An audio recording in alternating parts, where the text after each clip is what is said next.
they have given. I don't know what is their intention, but it shows that they want to trouble me, trouble the party. Karnataka के deputy CM DK Shivakumar ने CBI की notice पर कड़ी आपत्ति जताई है। बता दें, कर्नाटक स्थित एक निजी चैनल को आय से ज्यादा संपत्ति मामले में सीबीआई ने नोटिस जारी किया है। साथ ही सीबीआई ने कर्नाटक के डिप्टी सीएम डीके शिवकुमार के चैनल में निवेश का ब्यौरा भी मांगा है। रविवार को सीबीआई की बेंगलुरु इकाई ने ये नोटिस भेजा।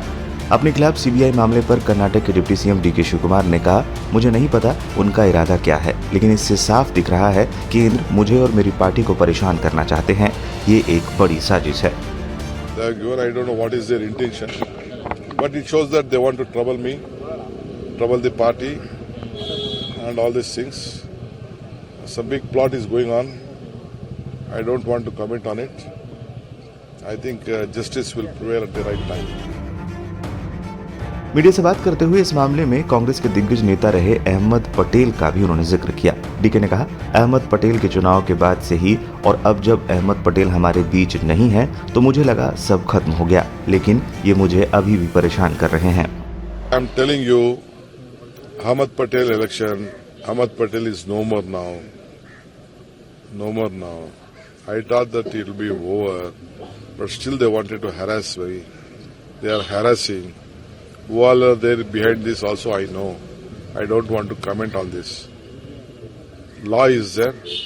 I'll fight it out till my last breath.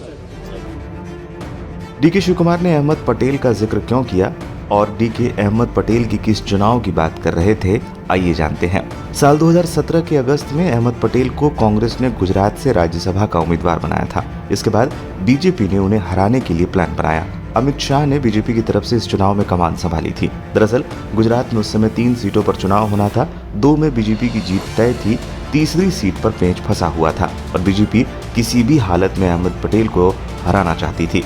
Congress को इस चुनाव में जीतने के लिए 45 वोटों की जरूरत थी, लेकिन कांग्रेस के सामने सबसे बड़ी समस्या कांग्रेस के बागी विधायक थे, जिन्होंने चुनाव से ठीक पहले विधानसभा से इस्तीफा दे दिया था। कांग्रेस को विधायकों के टूटने का डर था, इसलिए उसने सभी विधायकों को बेंगलुरु के एक रिजॉर्ट में शिफ्ट कर दिया था। इसमें डीके शिवकुमार ने ही बड़ी भूमिका निभाई थी। इस दौरान इनकम टैक्स और ईडी के छापे भी पड़े, लेकिन वो नहीं झुके। इसके बाद हुए कांटे की टक्कर के चुनाव में कांग्रेस के अहमद पटेल चुनाव जीत गए और बीजेपी का अहमद पटेल को हराने का सपना अधूरा ही रह गया।